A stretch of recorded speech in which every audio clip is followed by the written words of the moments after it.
राहुल गांधी हरियाणा में कांग्रेस की गुटबाजी दूर करने के लिए और संगठन के विस्तार के लिए खुद हरियाणा आ रहे हैं, लेकिन हरियाणा आने से पहले ही राहुल गांधी भाजपा नेताओं के निशाने पर आ गए। पूर्व मंत्री असीम गोयल ने राहुल गांधी के हरियाणा आने को लेकर खूब तंज कसे। उन्होंने कहा कि राहुल गांधी आज तक अपने केंद्र की गुटबाजी तो दूर खत्म नहीं कर पाए, आज तक ये खड़गे को पूर्ण अध्यक्ष का दर्जा नहीं दे पाए। कांग्रेस में जूतों में दाल कैसे बट रही है, इस बात का सबसे बड़ा उदाहरण हरियाणा है। गोयल ने कहा कि राहुल का हरियाणा में स्वागत है। उनके आने से 2029 में हमारी जीत और बड़ी निश्चित हो जाएगी, क्योंकि जहां जहां पांव पड़े संतन के तहां तहां बटा धार। कांग्रेसी नेता रणदीप सुरजेवाला ने आरोप लगाए हैं कि भाजपा के राज में हरियाणा में नशे की बढ़ोतरी हुई है। सुरजेवाला के आरोपों पर भी पूर्व मंत्री असीम गोयल ने प्रतिक्रिया दी। उन्होंने कहा कि सुरजेवाला शायद अपना समय भूल गए हैं, जब थाने में किसी व्यक्ति की एफआईआर दर्ज नहीं की जाती थी, कांग्रेसियों ने अपने गुरगुरे पाले हुए थे। थानों में कांग्रेस राज चलवाया, लेकिन मनोहर लाल के मुख्यमंत्री बनते ही जीरो एफआईआर की प्रथा हुई। महिलाओं को आत्म सम्मान देने के लिए महिला थाने खोले गए, इसलिए एफआईआर की संख्या जरूर बढ़ी, लेकिन यह बिल्कुल भी नहीं मानने योग्य नहीं है कि अपराध बढ़ा है। लोगों को सरकार के प्रति विश्वास बढ़ा है। उन्होंने कहा कि सुरजेवाला को अपनी प्रवक्ता की नौकरी बचाए रखने के लिए कुछ न कुछ तो कहना पड़ेगा। केंद्र सरकार ने किसानों को खुशखबरी देते हुए कई फसलों की एमएसपी बढ़ाने का ऐलान किया है। केंद्र के इस फैसले पर प्रतिक्रिया देते हुए पूर्व मंत्री ने कहा कि पीएम मोदी ने स्पष्ट कहा था कि यह सरकार ज्ञानी, गरीब, युवा, अन्नदाता और नारी को समर्पित होगी, लेकिन विपक्षी अपने हितों के लिए हमेशा भ्रामक प्रचार ही करते आए हैं। असीम गोयल ने पड़ोसी राज्य पंजाब की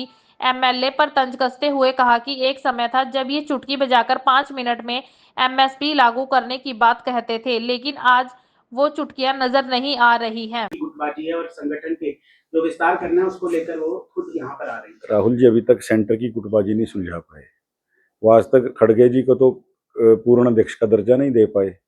आज भी सबको पता है कि कांग्रेस किसके हिसाब से और किसकी डायरेक्शन में चल रही है।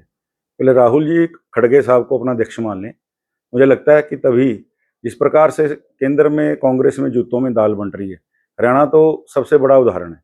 कांग्रेस में जूतों में दाल कैसे बांटी जाती है, ये हरियाणा के कांग्रेस के नेताओं से सीखी जा सकती है। तो राहुल गांधी जी पहले खुद खड़गे साहब को अपना नेता माने, अध्यक्ष माने, उसके बाद कांग्रेसियों को पाठ पढ़ाने आए। बाकी हमारा तो स्वागत है, राहुल जी यहाँ आते रहें। हम 29 में भी और बड़ी विजय कर हासिल करेंगे, क्योंकि जहां जहां पांव पड़े संतन के तहां तहां बंटाधार। राहुल जी आते हैं, उनका स्वागत है। हरियाणा है उसको भाजपा राज में आते ही नशों से भर चुका है। रणदीप सुरजेवाला जी अपना समय भूल गए हैं। किस प्रकार से थानों के अंदर कोई भी व्यक्ति जाता था, उसकी एफआईआर दर्ज नहीं होती थी। और कांग्रेस के लोग, मैं बड़ा सीधा सीधा कहने जा रहा हूं, अपने अपने गुट, अपने अपने गुर्गे इन सब ने पाल रखे थे, और जो कुछ भी वो करते थे उनको मनाही नहीं थी। प्रदेश के अंदर कभी भी एसएचओ जो लगते थे, प्रदेश के अंदर जो भी थाना का प्रभारी या कंट्रोल होता था, उनको सख्त आदेश होते थे कि जिस प्रकार से हमारा कांग्रेस का कार्यकर्ता कह रहा है। और इन्होंने तो खुद शरेआम जो है थानों के अंदर कांग्रेस का राज चलवाया, कभी एफआईआर दर्ज नहीं होने दी। हमारे यहाँ पहली बार माननीय मनोहर लाल जी ने पारदर्शिता करते हुए हरियाणा में जीरो एफआईआर की प्रथा की, और महिलाओं के नाते उनको एक आत्मविश्वास दिया पहली बार महिला थाने खोल के कि आप जो है अपनी शिकायत को, अपनी जो दिक्कत आपके साथ हुई है उसको दर्ज कराएं। इसलिए हमारे यहाँ एफआईआर ज्यादा बढ़ी हैं, लेकिन क्राइम बढ़ा है, मैं इस बात से बिल्कुल ताल्लुक नहीं रखता। लोगों के अंदर सरकार के प्रति विश्वास बढ़ा है कि हमारा आज शिकायत होगी तो उसका निवारण होगा। माननीय मुख्यमंत्री नायब जी ने जिस प्रकार से अधिकारियों को लगातार आदेश दिए हैं कि आप लगातार 2 घंटे समाधान शिविर लगा के, किसी स्तर का कोई अधिकारी हो, आज अपनी जिम्मेवारी से जवाब जनता से वो जवाबदारी से मुंह नहीं चुरा सकता। तो सुरजेवाला साहब तो देखिए प्रवक्ता हैं, अब अपनी उस नौकरी को बचाए रखने के लिए इनको कुछ तो कहना पड़ेगा ही, इसलिए वो कह रहे हैं। देखिए हम पहले दिन से कहते आए, और आदरणीय मोदी जी ने तो इस बार भी स्पष्ट किया, ये मेरी सरकार ज्ञान को समर्पित होगी, जो नई सरकार बनी।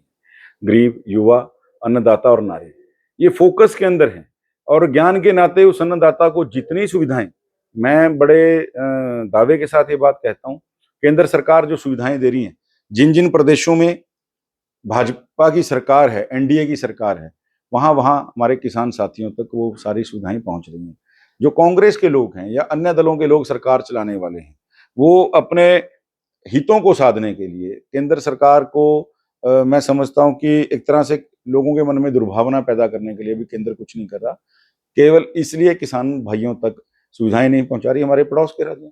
उनकी जो मंत्री नहीं बनी थी वो चुटकी अमरिंदर सिंह जी को चैलेंज करते थे ऐसे कि अमरिंदर जी कुर्सी से उतर जाइए, हमारी सरकार आएगी 2 मिनट में पहला हम एमएसपी का कानून बना के देंगे। आज वो चुटकियां कहाँ चलेगी साहब, पूरी सरकार चुटकियां। आज हमारे किसान साथी उन चुटकियों की बाट देख रहे हैं। पंजाब में हरियाणा पहला राज्य बना है 24 फसलों के ऊपर एमएसपी देने वाला। आदरणीय नायब जी ने एक शानदार नायाब नेतृत्व देते हुए, नायाब फैसले करते हुए किसानों को बहुत बड़ी राहत देने का काम। दास्ताने हरियाणा न्यूज अब उपलब्ध है 1100 प्लस डिजिटल केबल नेटवर्क पर and Android based DTH smart set top box, सभी ओटीटी प्लेटफॉर्म। 24 लाइव देखिए हमारे सभी सोशल मीडिया पेजेस पर। अधिक जानकारी के लिए विजिट करें www.dastaneharyana.in पर।